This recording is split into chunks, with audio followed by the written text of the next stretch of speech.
मानव जाति पिछले 60 लाख सालों से इस पृथ्वी पर रह रही है और अपनी हर जरूरत को पूरा करने के लिए वह प्रकृति पर ही निर्भर रहती है। पर लाखों सालों के इतिहास में वह सब नहीं हुआ है जो पिछले 100 सालों में मानव जाति ने किया है। हर चीज जो पहले केवल हमारे दिमाग में एक छोटी सी याद बनकर रहती थी, आज इस डिजिटल वर्ल्ड में ये याद एक डेटा का रूप ले चुकी है। हर एक सेकंड अरबों मोबाइल फोन, सैटेलाइट्स, हर एक इंटरनेट पर क्लिक और स्पेस से आ रहे हर एक सिग्नल करीब 3 बिलियन गीगाबाइट डेटा प्रोड्यूस करते हैं। ये इतना डेटा है कि अगर आप एक 256 GB का स्मार्टफोन चलाते हैं तो इस डेटा को स्टोर करने के लिए आपको कम से कम 1 करोड़ 20 लाख स्मार्टफोन लेने होंगे, पर इसका भी कोई फायदा नहीं होगा। अगले सेकंड फिर से इतना डेटा जनरेट हो जाएगा जो फिर आपको कहीं और ही जगह स्टोर करना होगा। हर सेकंड इसकी रफ्तार बढ़ रही है। आज से 10 साल पहले जितना डेटा हम एक साल में जनरेट कर पाए थे, आज 2025 में हम इतना डेटा 10 दिनों में ही जनरेट कर रहे हैं। पर यह तो वह शुरुआत है। डेटा इतनी तेजी से बढ़ रहा है कि हर कोई हैरान है। एक एस्टिमेट की माने तो इस साल 2025 में हम जितना डेटा क्रिएट करेंगे वो साल 2030 के पूरे डेटा के सामने केवल 10% होगा। यानी केवल 1 महीने में ही पूरे साल का डेटा उस समय यूज कर लिया जाएगा। हर साल डेटा एक्सपोनेंशियली बढ़ता जा रहा है। चैट जीपीटी और दूसरे एआई प्लेटफॉर्म के आने से अब इसकी स्पीड को कोई नहीं रोक सकता है। साल 2025 में करीब 200 जेटाबाइट डेटा पूरे इंटरनेट और अरबों लोगों द्वारा क्रिएट किया जाएगा, जिसका 70% यानी आधे से भी ज्यादा तो वीडियो ही है। 1 जेटाबाइट में 1 अरब यानी 1 बिलियन टीवी डेटा होता है। ये इतना डेटा है कि आपके 256 GB के 780 अरब स्मार्टफोन भी इसे नहीं भर सकते हैं। पर यह सब डेटा लगातार स्टोर हो रहा है। आप देखते हैं कि इंटरनेट पर आप जो भी एक्टिविटी करते हैं वो आपकी मर्जी के बिना डिलीट नहीं होती है। तो ऐसे में आपके मन में ये सवाल जरूर आता होगा कि आखिर इतना डेटा स्टोर कहाँ हो रहा है, और हर साल ऐसे ही डेटा लगातार बढ़ता जाएगा तो ये जाएगा कहाँ? अगर मानव जाति ऐसे ही डेटा क्रिएट करती रही तो क्या कभी कोई ऐसी लिमिट आएगी जब वह इससे ज्यादा डेटा कहीं स्टोर नहीं कर पाएगी? यानी क्या डेटा की कोई फिजिकल लिमिट है? अगर मानव सभ्यता भविष्य में अमर हो गई तो क्या उसके लिए ब्रह्मांड भी डेटा स्टोर करने के लिए कम पड़ जाएगा? तो दोस्तों, ये सब जानने के लिए आप अपनी सीट बेल्ट पहन लीजिए और चलिए मेरे साथ डेटा की एक ऐसी यात्रा पर जो इससे पहले आपने कभी नहीं की होगी। तो चलिए शुरू करते हैं। जब भी आप अपने कंप्यूटर या स्मार्टफोन को ऑन करते हैं और इसे इंटरनेट से कनेक्ट करते हैं तो अब आप डेटा क्रिएट कर रहे हैं। देखने पर तो ये बहुत कम लगता है, पर जब अरबों लोग एक साथ ऑनलाइन हो तो ये स्केल बहुत तेजी से बढ़ता है। पूरी दुनिया में इस समय 6 अरब लोग इंटरनेट यूज करते हैं और इसमें से केवल 17% यानी 1 अरब तो भारत में ही हैं। हम सभी भारतीय सोशल मीडिया पर रोज रील्स या वीडियोस को देखने से लेकर के अपनी पसंदीदा पिक्स अपलोड करते हैं तो हर बार एक नया डेटा बनता है। गूगल पर किया गया एक सर्च या फिर किसी लिंक पर भी क्लिक करने पर हमेशा नया डेटा बनता है। एक अनुमान के मुताबिक हर दिन 300 अरब से ज्यादा ईमेल भेजे जाते हैं। ईमेल भले ही देखने में मात्र कुछ केबी से लेकर एमबी तक हो, पर सोचिए 300 अरब ईमेल, ये कितना ज्यादा होगा। पर ये तो कुछ भी नहीं है। आप YouTube को ही देख लो, यहाँ इतना कंटेंट है कि आप सोच भी नहीं सकते हो। हर मिनट YouTube पर 500 घंटे का वीडियो अपलोड होता है और ये लगातार बढ़ता ही जा रहा है। अब वहीं अरबों लोग अब AI टूल्स जैसे कि चैट जीपीटी या फिर कोपायलट यूज करके लगातार उससे कंटेंट जनरेट कर रहे हैं, जो डेटा कंजप्शन को और ज्यादा बढ़ा देता है। AI सिर्फ हमेशा डेटा लेता नहीं है बल्कि और ज्यादा बना देता है, और अब ये थमेगा नहीं, लगातार बढ़ता ही जाएगा। इसे स्टोर करने के लिए लगातार बड़ी कंपनीज जैसे कि गूगल, अमेजॉन, माइक्रोसॉफ्ट और मेटा अपने डेटा सेंटर को और ज्यादा बड़ा बना रही हैं और नई नई जगह इंस्टॉल कर रही हैं। इन्हीं डेटा सेंटर में फिलहाल ये सब डेटा स्टोर हो रहा है। पूरी दुनिया में इस समय 10,000 के करीब हाइपर स्केल डेटा सेंटर हैं, जिनमें 5,000 से लेकर 1 लाख तक सर्वर लगे हैं। पर जिस तरह से हर साल डेटा एक्सपोनेंशियली क्रिएट हो रहा है तो उसे देखकर कंपनीज और नए डेटा सेंटर बनाने पर जोर दे रही हैं। पिछले ही साल 100 से ज्यादा बेहद विशाल डेटा सेंटर बने हैं, जिनमें से हमारा देश भारत भी है। आने वाले सालों में भारत सरकार और प्राइवेट कंपनियां करीब $23 बिलियन यानी 1,80,000 करोड़ रुपए का इन्वेस्ट करके यहाँ हाइपर स्केल डेटा सेंटर बनाएंगी। इन डेटा सेंटर में लाखों जीपीयू भी शामिल होंगे, जो लगातार हमारी एआई डिमांड को पूरा करने के लिए बनाए गए हैं। पर सबसे बड़ी समस्या इन डेटा सेंटर्स की ये है कि कंटिन्यूअस स्टोरेज और प्रोसेसिंग के कारण बहुत ज्यादा एनर्जी और स्पेस की डिमांड करते हैं। एक साधारण हाइपर स्केल डेटा सेंटर कम से कम 10 मेगावाट पावर यूज करता है, जो कि 50,000 घरों को 1 महीने तक पावर देने के बराबर है। आने वाले अगले 5 साल में भारत में ही इतने डेटा सेंटर यूज होंगे जो कि 17 गीगावाट तक पावर कंज्यूम करेंगे। ये पावर 8 करोड़ घरों को पूरे महीने बिजली देने के बराबर है। पर एनर्जी के साथ साथ ये स्पेस भी बहुत यूज करते हैं। कई एकड़ में हम एक डेटा सेंटर बना पाते हैं, पर जैसे जैसे डेटा लगातार जनरेट हो रहा है, हमें इतना स्पेस चाहिए जिसकी हम कल्पना भी नहीं कर सकते हैं। एक टाइम ऐसा आएगा कि जितनी जगह हम खेती के लिए यूज कर रहे हैं उसमें भी डेटा सेंटर बनाना पड़े। अब आप सोच रहे होंगे कि आखिर इतने डेटा सेंटर बनाने की क्या जरूरत है। अगर हम अपनी स्टोरेज डिवाइस को ही छोटा कर दें और उनमें हजारों टेराबाइट डेटा स्टोर करें तो एक ही सर्वर में हम लाखों टीबी डेटा स्टोर कर पाएंगे, और फिर एक डेटा सेंटर में हमें हजारों सर्वर रैक की जगह कुछ ही रैक रखने में ही हमारा काम चल जाए। इससे बिजली और जगह दोनों की बचत होगी और हमारा वातावरण भी सही रहेगा। पर दोस्तों, आप जितना आसानी से समझ रहे हैं ऐसा नहीं है। आज से 25 साल पहले शायद ही आपके पास कोई 1 टीबी की हार्ड डिस्क होगी।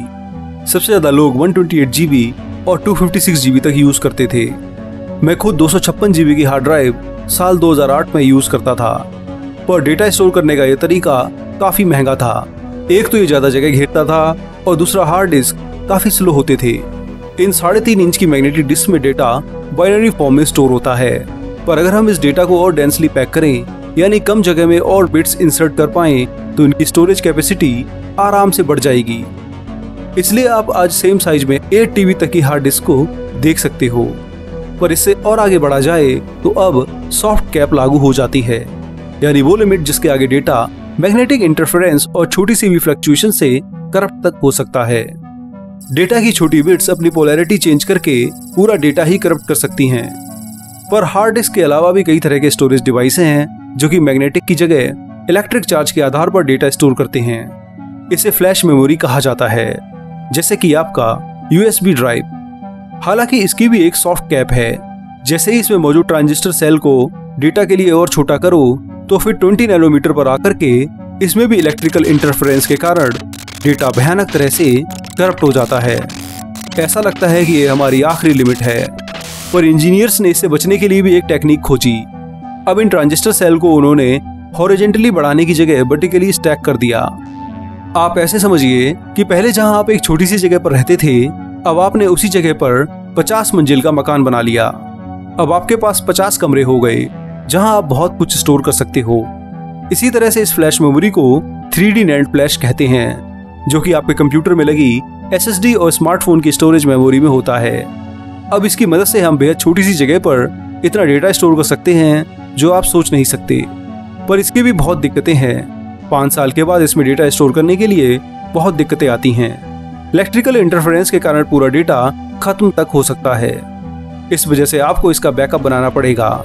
भाई, मैग्नेटिक हार्ड डिस्क 30 साल तक डेटा स्टोर कर सकती है, जब तक वह पूरी तरह करप्ट ना हो जाए और उसमें मौजूद पूरा डेटा या डिस्क खुद से काम करना ना बंद कर दे। डेटा सेंटर के लिए सबसे बड़ी प्रॉब्लम यही है। हर कुछ सालों में नए ड्राइव लगाने पड़ते हैं और लगातार मॉनिटर करना पड़ता है। दूसरी सबसे बड़ी प्रॉब्लम फिजिकल लिमिट भी है। हम चाह करके भी इस लिमिट से ज्यादा डेटा किसी भी डिवाइस पर स्टोर नहीं कर सकते हैं। इस फिजिकल लिमिट को बेकेनस्टीन बाउंड कहा जाता है।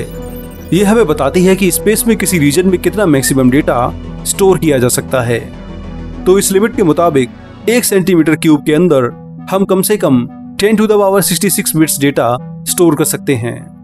यह हमारी इस साल की डेटा यूसेज से 1 खरब गुना ज्यादा है। दूसरे शब्दों में कहें तो यह एक इनफाइनाइट लिमिट है। पर जिस तरह से हम डेटा लगातार यूज कर रहे हैं और यह एक्सपोनेंशियली बढ़ता जा रहा है, तो वैज्ञानिक मानते हैं कि 412 सालों में हम इस लिमिट को भी भर देंगे, जो सच में हैरान कर देता है। साल 2438 में मानवता इस फिजिकल लिमिट के बराबर डेटा हर साल यूज करेगी। पर यह चिंता की बात नहीं है। यह लिमिट अभी 1 सेंटीमीटर क्यूब पर है, यानी 1 सेंटीमीटर के छोटे से क्यूब में इतना डेटा स्टोर किया जा सकता है। अगर हम इस बेकेनस्टीन बाउंड का 50% भी अचीव कर पाए तो भी हम कई हजारों सालों तक पृथ्वी पर डेटा स्टोर कर सकेंगे। पर अगर हम पुराने डेटा को कभी डिलीट नहीं करेंगे और नए को हमेशा स्टोर करते जाएंगे तो पक्का एक दिन पृथ्वी भी मानव सभ्यता के लिए कम पड़ जाएगी। जितने रिसोर्स और एनर्जी हमें इस महाविशालकाय डेटा को स्टोर करने के लिए चाहिए, उसके लिए हमें टाइप 2 सभ्यता बनना पड़ेगा। पर अगर मानवता इसी तरह विकसित होती रही और लगातार अरबों सालों तक जीवित रही, तो एक दिन ये ब्रह्मांड भी डेटा के लिए कम पड़ जाएगा। हालांकि अभी हम मैथमेटिकली देखें तो पूरी तरह से 1000 साल में अपनी 24% की एनुअल डेटा ग्रोथ से पूरे ब्रह्मांड को भर सकते हैं, पर डेटा ऐसे काम नहीं करता है। हमारे पास कोई रिसोर्स नहीं है जो कि हम ऐसा कर पाएं। इनफैक्ट हम अभी भी डेटा सेंटर के भरोसे हैं, जो कि पूरी पृथ्वी की 3% बिजली अभी से ही कंज्यूम कर रहे हैं। धीरे धीरे ये 10% हो जाएगा, जो कि सच में मानव सभ्यता के लिए एक नई चुनौती होगी। पर दोस्तों, सवाल डेटा के एक्सपोनेंशियली बढ़ने का नहीं, बल्कि उसे स्टोर करने की टेक्निक का है। हम जिन फिजिकल डिवाइस में आज डेटा स्टोर कर रहे हैं वो सफिशिएंट नहीं है। हमें नई टेक्नोलॉजी चाहिए जिससे हम कम स्पेस में बहुत सा डेटा स्टोर कर सकें। वैज्ञानिक इसके लिए हमारे डीएनए को सबसे अच्छा कैंडिडेट मानते हैं। डीएनए जिस तरह से अपने 4 न्यूक्लियोबेसिस को पैटर्न में स्टोर करता है, उसी तरह से हम पैटर्न को पढ़कर डेटा को भी स्टोर कर सकेंगे। आज पूरा डेटा बाइनरी फॉर्म में स्टोर किया जाता है। अगर इसे डीएनए पैटर्न में इनकोड करके स्टोर किया जाए, जिसे आप स्क्रीन पर देख सकते हैं, तो फिर बहुत कुछ बदल सकता है। 1 ग्राम डीएनए में 215 पेटाबाइट डेटा स्टोर हो सकता है, जो कि आपकी 1 लाख मॉडर्न हार्ड ड्राइव से भी ज्यादा है। बिना बिजली और एनर्जी के ही सोचो, डीएनए में इतना डेटा स्टोर हो सकता है, तो फिर पूरे मानव शरीर में, जिसमें 37 ट्रिलियन यानी 370 खरब सेल्स हैं और हर सेल में डीएनए है, तो सोचो कितना डेटा सिर्फ एक ह्यूमन बॉडी में स्टोर हो सकता है। हालांकि डीएनए स्टोरेज अभी भी एक एक्सपेंसिव टेक्निक है, पर धीरे धीरे इसमें लगातार सुधार हो रहा है और सिंथेटिक डीएनए स्ट्रैंड बनाए जा रहे हैं जो massive amount of data store कर सकते हैं। पर डीएनए टेक्निक से ही मानवता का काम हो जाए, ऐसा नहीं है। आने वाले भविष्य में जो विशाल डेटा हम क्रिएट करेंगे, उसे स्टोर करने के लिए हमें और भी फ्यूचरिस्टिक टेक्निक चाहिए होंगी, जिसमें से ब्लैक होल्स के जरिए डेटा स्टोर करना तक शामिल है। ये सभी भविष्य की बातें हैं जो आज की करंट टेक्नोलॉजी से भी हजारों सालों में पॉसिबल नहीं होने वाली हैं। टाइप 3 जैसी एडवांस सभ्यता ही इसके बारे में सोच सकती है, जो सच में हैरान कर देता है। खैर दोस्तों, आज के इस वीडियो में इतना ही। इस वीडियो के अगले पार्ट में मैं बात करूंगा ब्रह्मांड की एंट्रोपी की, कि क्या होगा जब मानवता पूरी तरह से अमर हो जाएगी और फिर वे कैसे इस ब्रह्मांड में डेटा और इंफॉर्मेशन स्टोर करेगी और कैसे जीवित रहेगी, और क्या वह कभी एंट्रोपी को रिवर्स भी कर सकेगी, जिससे वह ब्रह्मांड को फिर से अपने इशारे पर नचा सके। अगला पार्ट भी काफी इंटरेस्टिंग होने वाला है, तो साइमित के साथ बने रहिए और इस वीडियो पर कमेंट कीजिए कि आपको ये कैसा लगा। मैं इस वीडियो पर 4000 से ज्यादा लाइक चाहता हूँ, तो दोस्तों इसे जमकर शेयर कीजिए और साथ में हमारे चैनल साइमित को भी सब्सक्राइब कीजिए। अब मैं आप लोगों से मिलूंगा अगले हफ्ते एक और मजेदार वीडियो के साथ। तब तक के लिए नमस्कार, जय हिंद, आपका दोस्त शिवम।